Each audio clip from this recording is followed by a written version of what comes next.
Existencias son las más vulnerables y el asma es una preexistencia. Ahora, una persona con asma se va a enfermar igual que cualquier otra persona sana si es que no se cuida. El tema está cuando efectivamente contrae esta enfermedad. ¿Qué va a ocurrir y qué cuidados se deben tener? Estamos en contacto con el doctor Alfredo Pachas, él es médico neumólogo, para trasladarle todas estas dudas que seguramente los pacientes con asma y los familiares también de estos pacientes, que son en su mayoría niños, deben tomar en cuenta. Doctor, muy buenos días, gracias por estar aquí el día de hoy. ¿Tiene más riesgo una persona con asma de contagiarse de COVID-19 que cualquier otra persona? Esta es una pregunta interesante, porque esto ha cambiado de enero del año pasado para acá. El año pasado, la CDC de Estados Unidos nos decía que los pacientes con asma moderado, con asma severo, tenían más riesgo de contagiar y más riesgo de morir por COVID. Sin embargo, esto cambió. Ha habido estudios en China, en Corea, en Italia, en Estados Unidos, y todos demuestran que el asma tiene el mismo riesgo de contagio que un paciente sin asma de COVID. Y de morir, tampoco se demostró que se pudiera morir más. Y aunque estos estudios han sido hechos en pacientes hospitalizados, por lo menos ahora ya tenemos la tranquilidad de saber que el paciente con asma pues no tiene mayor riesgo, al menos de ser hospitalizado, de morir. No sabemos qué pasa en el paciente común. No sabemos si esto les puede dar más riesgo de hacer crisis, que ese es otro detalle. O sea, recuerda, uno es el paciente grave y otro es el paciente que está con un COVID suave o con un asma no tan severo. En esos pacientes todavía no se han hecho las investigaciones. Ahora, doctor, hay un tema también que es muy importante. Muchas personas tienen una suerte de ataque de ansiedad o pánico, y quienes padecen asma, estas situaciones exacerban la condición del asmático. Cuando uno recibe el diagnóstico de COVID-19, puede provocar un ataque, puede provocar un episodio asmático que ponga en peligro al paciente. A ver, y esto es algo también muy importante. La ansiedad en el paciente asmático exacerba efectivamente lo que ya tiene de fondo y sobre todo hace gran efecto cuando el paciente está mal controlado. ¿Qué quiere decir esto? Que el paciente no usa su preventivo, no usa algo que lo mantenga estable. En ese paciente, la ansiedad puede desencadenarle tremendas crisis.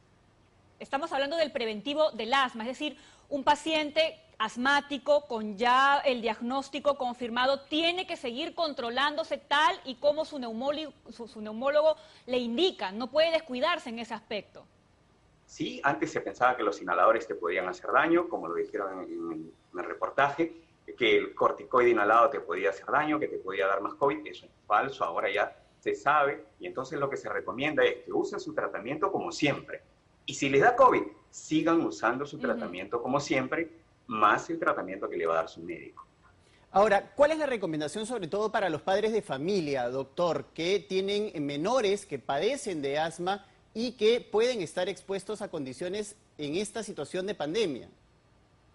Bien, son las mismas para todos. O sea, lo que acaban de mencionar ustedes, estar lejos, áreas ventiladas, con la mascarilla, el alcohol en gel, lavado de manos y sobre todo, y lo más importante, que usen su medicación controladora, su medicación preventiva.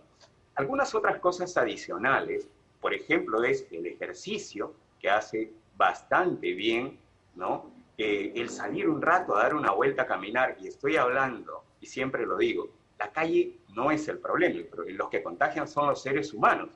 Entonces, algunas personas me entienden que salir a la calle es malo. No es malo. A darse una vuelta por ahí en el parque no es malo. Pero ir y estar con otras personas, eso sí es peligroso.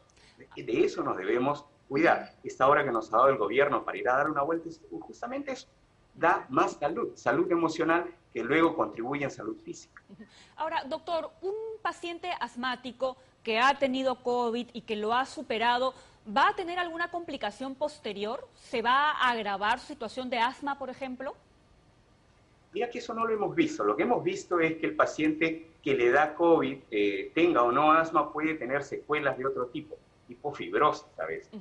Y eso todavía no sabemos exactamente cómo hacer para evitarlo. Muchos usamos antiinflamatorios, antifibróticos, tratando de que no lleguen a la fibrosis. Aún esos estudios están en veremos, ya tendremos las Sí. respuestas en el futuro, pero por Doctor, ahora ¿puede precisar qué es fibrosis? pues, no es que haya una gran relación con un futuro más malo para el paciente asmático. Sí, por favor, precise qué es fibrosis, ¿no? Para que la gente no entiende de los términos médicos. La fibrosis son las cicatrices en el pulmón. El COVID, como otros virus, ocasiona inflamación del pulmón en un inicio. Esta inflamación luego puede pasar a cicatriz. Yo siempre lo comparo con ir a la playa y estar en el sol. Al inicio se pone rojito, se inflama. Pero luego si tú sigues ahí, se pone mucho más rojo y puede terminar hasta en dejarte una cicatriz. Entonces, esta inflamación inicial que ocasiona el COVID, lo que no queremos es que llegue a cicatriz, porque cuando llega a cicatriz, ahí es cuando tenemos problemas. Ahí sí el paciente realmente no puede respirar bien, el paciente le cuesta cuando camina, etc. Eso es lo que no queremos a lo que llegue el paciente con COVID. Doctor, y en la misma línea de lo que le ha preguntado Pamela, si el paciente ha tenido COVID y ha tenido un compromiso importante del pulmón, hemos visto casos que se compromete 40, 60 y hasta 80% el pulmón, ¿cuál es el tratamiento de rehabilitación que debe tener un paciente, especialmente si es asmático? Ok, en el post-COVID se hacen muchas cosas. Intentamos desinflamar todo lo que se pueda, ahí los corticoides han demostrado disminución de mortalidad, aún no se sabe si esto va a disminuir la formación de cicatrices. Es una teoría interesante. El uso de antifibróticos no está aprobado y sin embargo es una posibilidad. Nosotros tratamos de que hay otros tratamientos para evitar las cicatrices o la fibrosis en otros tipos de enfermedades y quizá aquí funcione.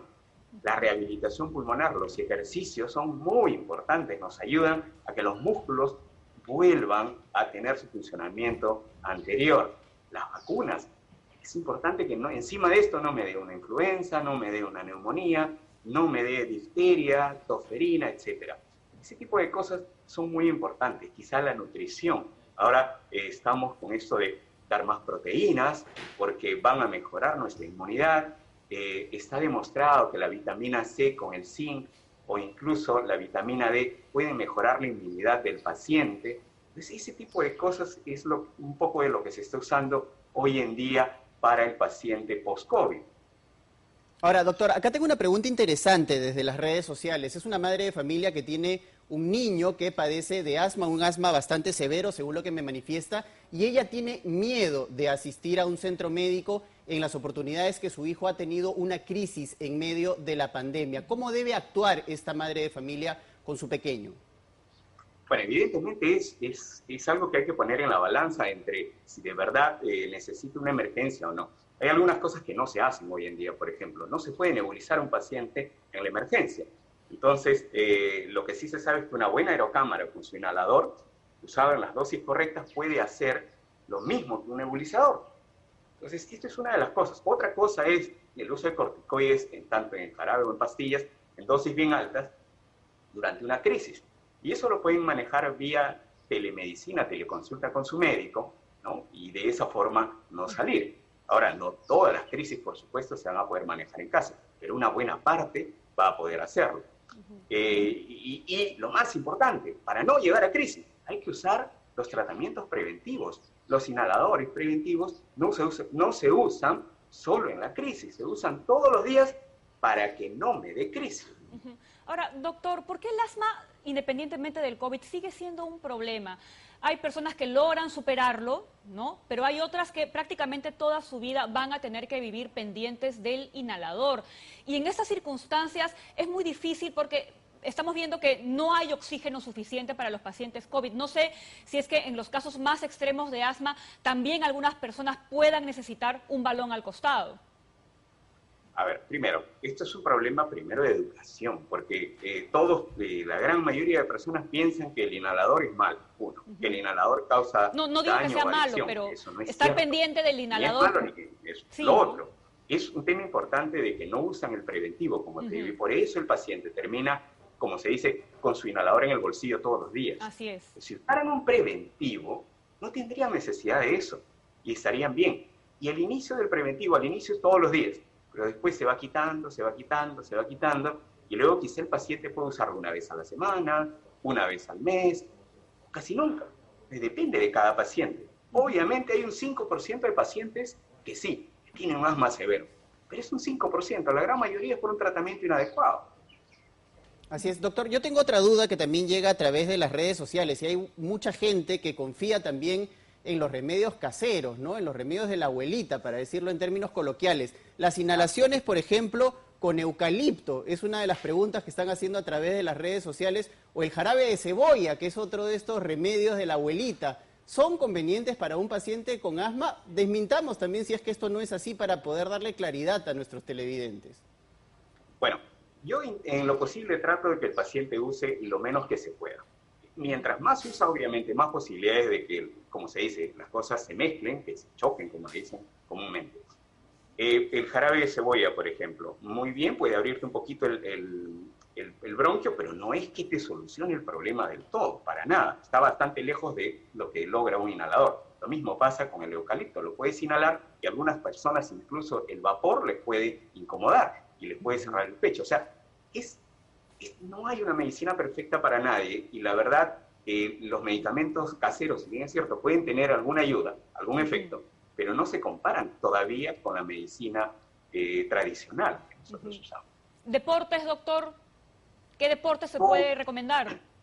Todos los deportes se recomiendan en asma. El asmático debe ser una persona normal, que haga deporte, que corra, que nade, que monte en bicicleta, lo que sea. Solo en crisis no recomendamos hacer deporte y eso dura 1 o 10 días de que nosotros le decimos no hagas deporte por estos días. Pero luego debe hacer todo el deporte que él pueda. Esto es totalmente recomendable por sus bronquios y por la salud mental.